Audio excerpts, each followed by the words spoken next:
Hello, welcome to Interdependent Study, our podcast where we engage in the learning and unlearning work for collective liberation. I'm Aaron. And I'm Damien. Thank you so much for joining us today. Each week, we'll bring something new to the table, discuss our thoughts and feelings about it through the lenses of who we are and where we can go for a more just society. We want Interdependent Study to be a space where we're always learning with one another. And Damien is up this week. Yes, sir. What do you bring to the table today? I have brought a piece from the latest edition of Hammer and Hope to the table for us today, which I'm really excited about. I mentioned last week that Hammer and Hope released their 10th issue just a few weeks ago, which is just amazing. Kudos to them. The piece that we read for today is called White Supremacy in Donald Trump's White House, and it was written by Keeanga-Yamahtta Taylor. It was shocking. Yeah, right. This was a great piece, essentially all about the role that racism has played in the Trump administration's agenda and the administration's efforts to weaponize racism and DEI initiatives and use them as scapegoats instead of actually addressing the real issues hurting Americans today. And I think Keeanga did a really great job opening this piece by setting the stage for her analysis in it. She says, quote, "1 year on, the Trump administration's descent deeper into the gutter of racism no longer comes as a surprise.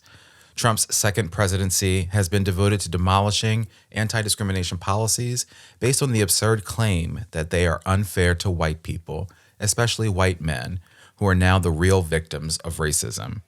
This is a departure for Republicans. Not that many years ago, most of them would try to co-opt the civil rights narrative as their own by claiming the U.S. had achieved the colorblind society that was supposedly Martin Luther King Jr.'s end goal. Thus, civil rights era reforms were no longer necessary because the movement has succeeded. Today, Trump and J.D. Vance have dropped the hollow tributes to King and replaced them with disgusting racist memes that blatantly appeal to white men to see themselves as victims of anti-discrimination policies. The point of this isn't just to undermine the historic accomplishments of the civil rights movement. It is also to create a scapegoat for the poor and working class whites who make up a growing section of the MAGA base to blame for declining living standards. Dismantling what remains of civil rights era laws and policies is necessary to bury the radical legacy of the civil rights movement, which at its core was about more than representation in politics and business or even formal political and legal equality. It was about materially improving the lives of all Black people and ultimately all the have-nots. So yeah, definitely a great intro to this piece here. I felt like that was all I needed to say. And I think there's a lot we could talk about with this piece. So let's get into it. Where do you want to start? I really appreciated a lot about this article. Keeanga, as always, structured this brilliantly so that the analysis continues to build as she goes through it. So by the end, she's able to make a clear point that explores most of the context she's provided throughout the article. Yes. And after the opening that you shared, she lays some more foundation for this. And she says, quote, Trump's second presidency began in January 2025 with a frenzy of executive orders, including ones attacking diversity, equity, and inclusion initiatives.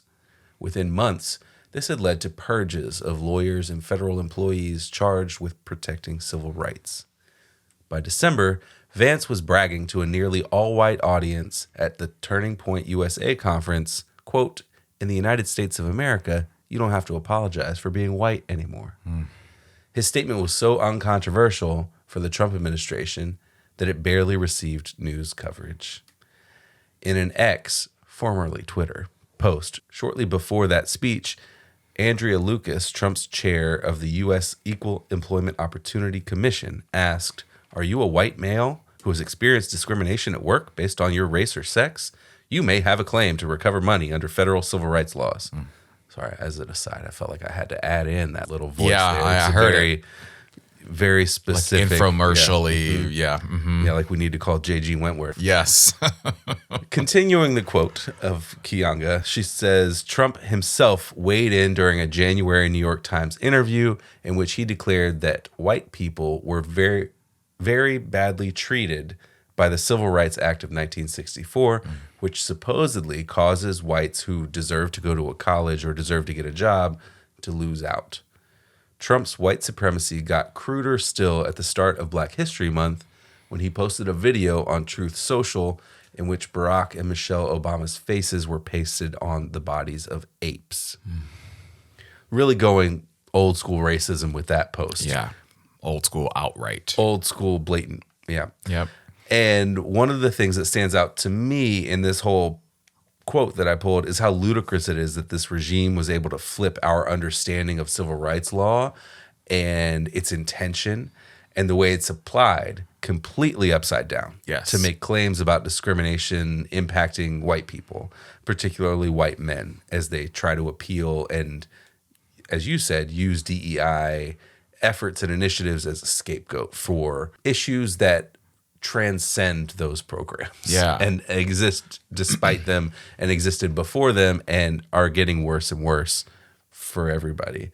But as Keeanga goes on to explain later, this is a clear tactic. This is the point, is all of this stuff points to giving people an enemy, giving people somebody to blame their issues on rather than the people who actually created the issues. Absolutely. And without a doubt, targeting their base and working to say to them, hey, we want you. And we're going to say the things that you may be thinking or feeling, or we're going to put these thoughts into your mind. And as you said, make this chasm between, us as people and separate us in so many ways. Yeah. And I think there's a point that they're speaking to real struggles of people. Yes.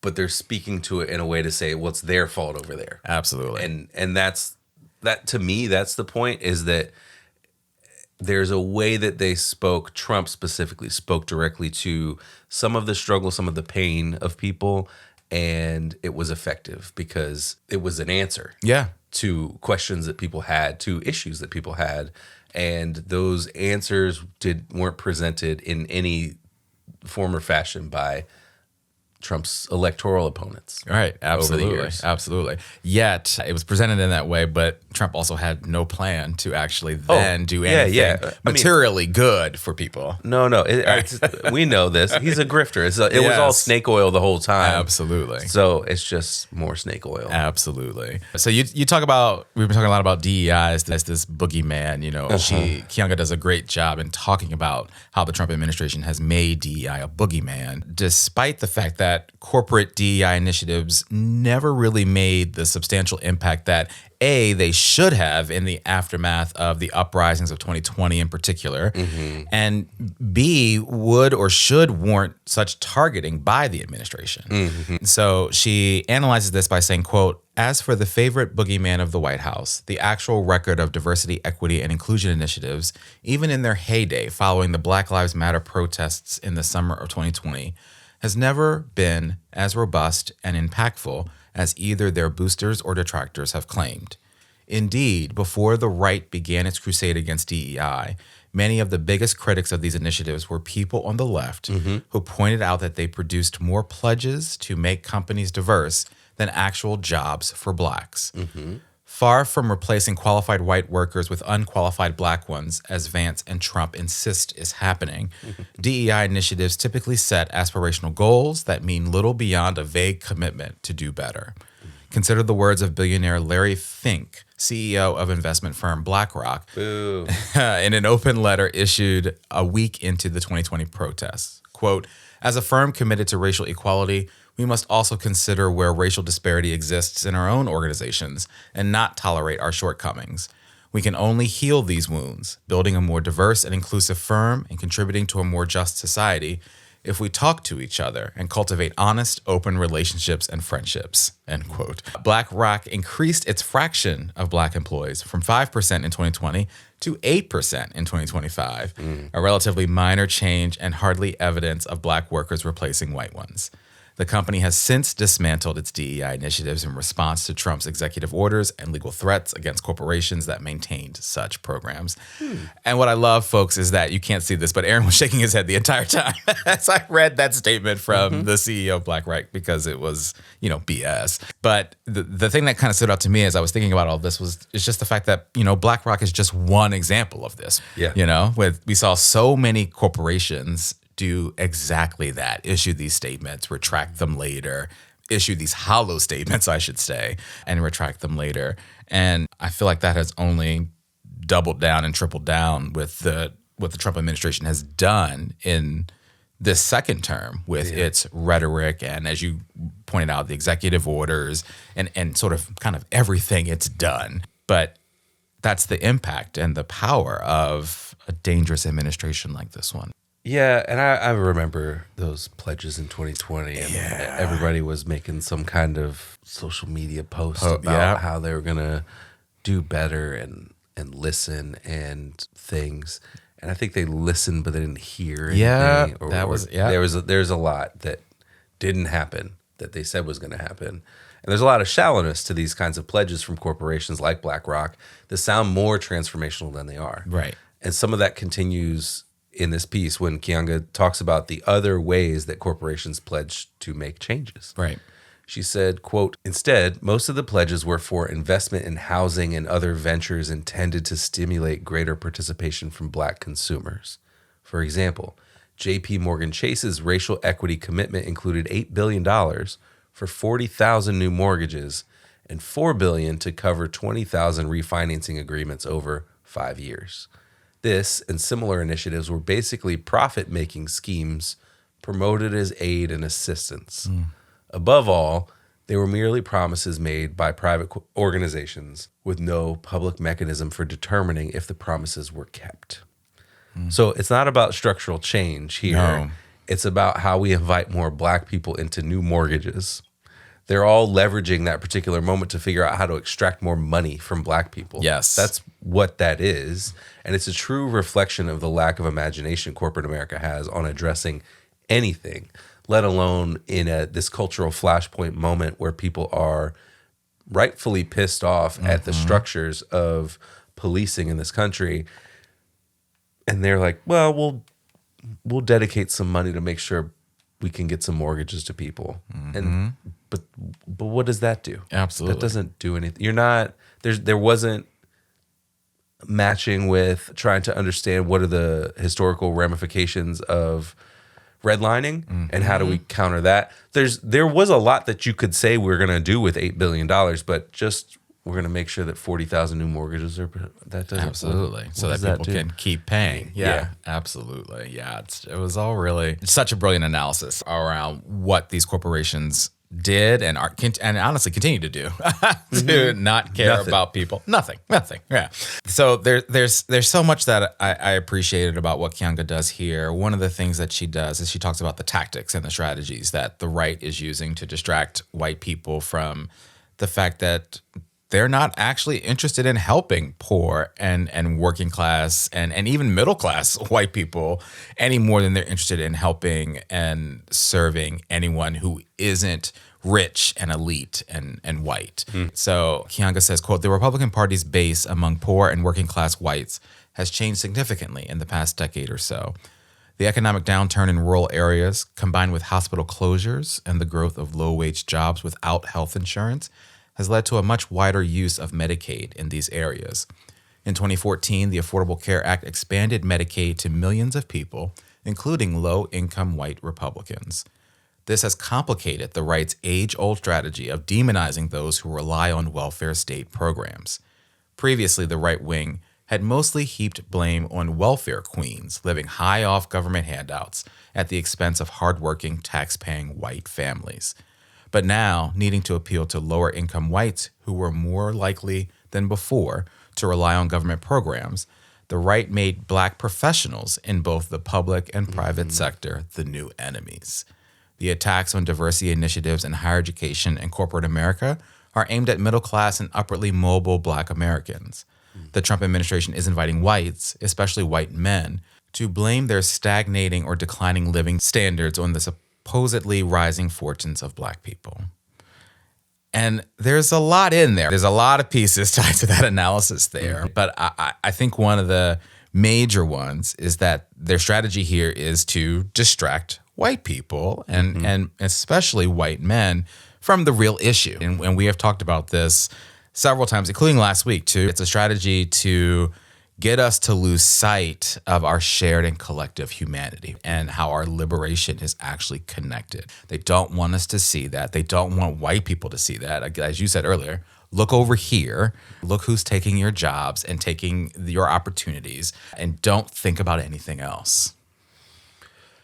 Yeah, and you think about the ways that the point is represented here, that it was black professionals who were targeted. And so the reason why you can't afford your groceries is because black professionals exist. Yes.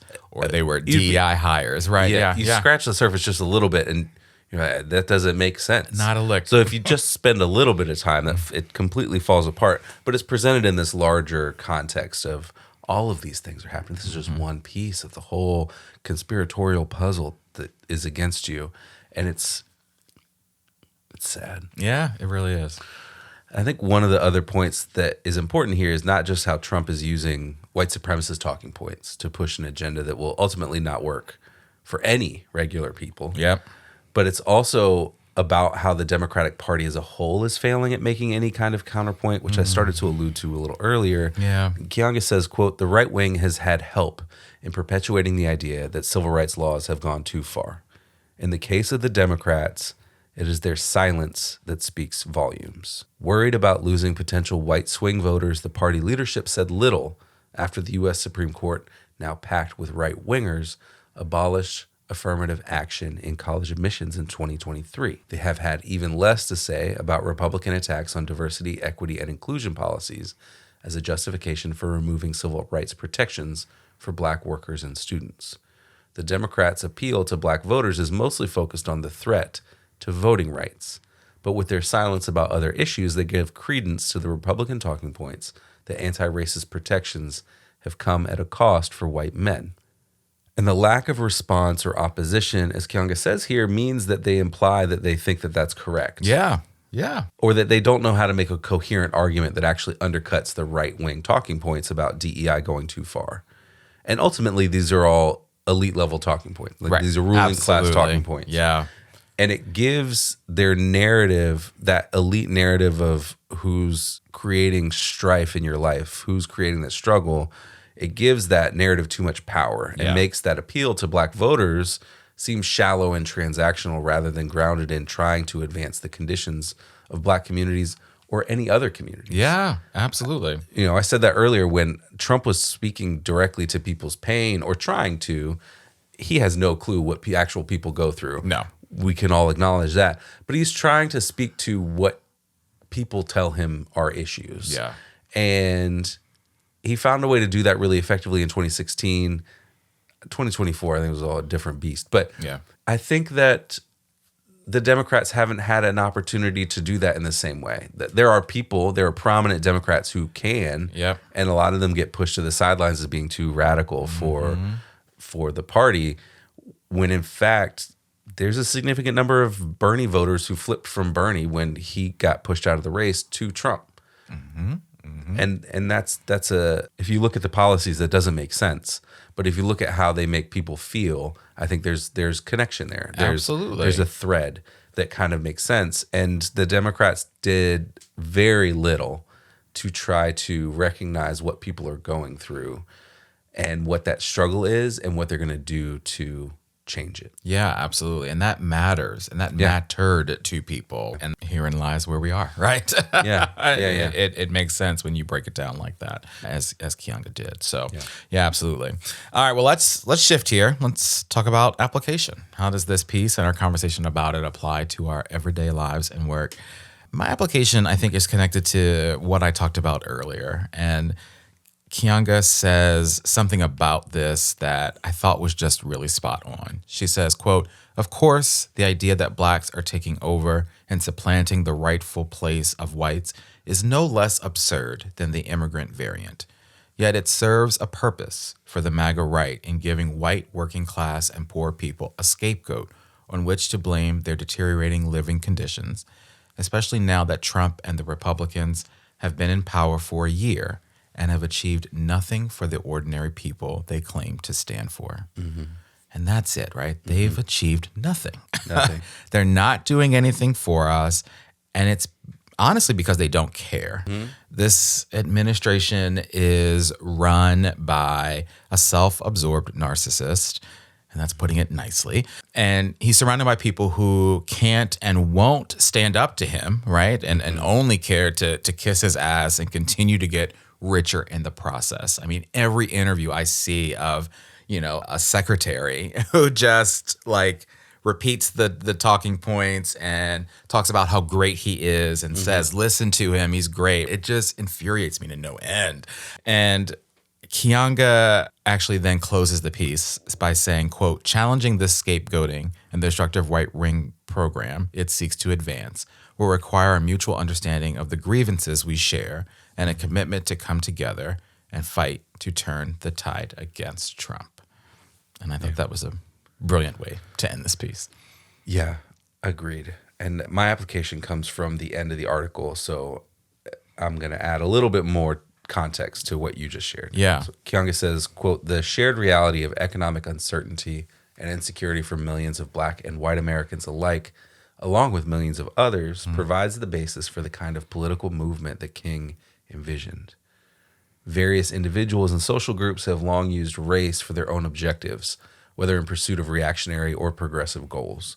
Today's wealthy, Ivy League educated white men blaming anti-discrimination policies for the declining living standards of ordinary white people is no different. Challenging the scapegoating and the destructive right-wing program it seeks to advance will require a mutual understanding of the grievances we share and a commitment to come together and fight to turn the tide against Trump. Yeah. And so I know I repeated what you just said there at the end, but I think there's a lot of energy in this. There's a lot that organizations I think are doing and trying to coalesce around this kind of talking point, that it's not just about Democrat versus Republicans, but it's about regular people versus political elites, wealthy elites, ruling class people, the parasite class, Epstein class, whatever kind of framework you like that appeals to you. It's never ordinary people against ordinary people. No. But why don't we look up? What's happening above us? And what are the reasons why we're distracted from one another? We've got to see a path forward for a world that works for all of us. And we have to name and fight our common enemies. And as Keeanga says, list our grievances and recognize maybe where do those grievances come from? What's causing them? Yeah. Because that's going to lead us to something different, something better for a lot of us. I appreciate that context there, especially that piece about, it's these wealthy Ivy League educated white men, blaming these policies and thinking about how they don't care about ordinary people. They have made it and all they care about is protecting their wealth and their status and everything else and everyone else be damned. Yeah. So, Christopher Rufo is case in point. Yes. That's access to political power is this whole bit. So yeah, absolutely. All right, well, let's talk about homework now. What do we want to do to continue our learning and unlearning work once we leave the table today? I definitely want to check out the rest of the pieces in this 10th issue of Hammer and Hope. This was a great start, and I just have no doubt that the rest of the issue will be just as outstanding.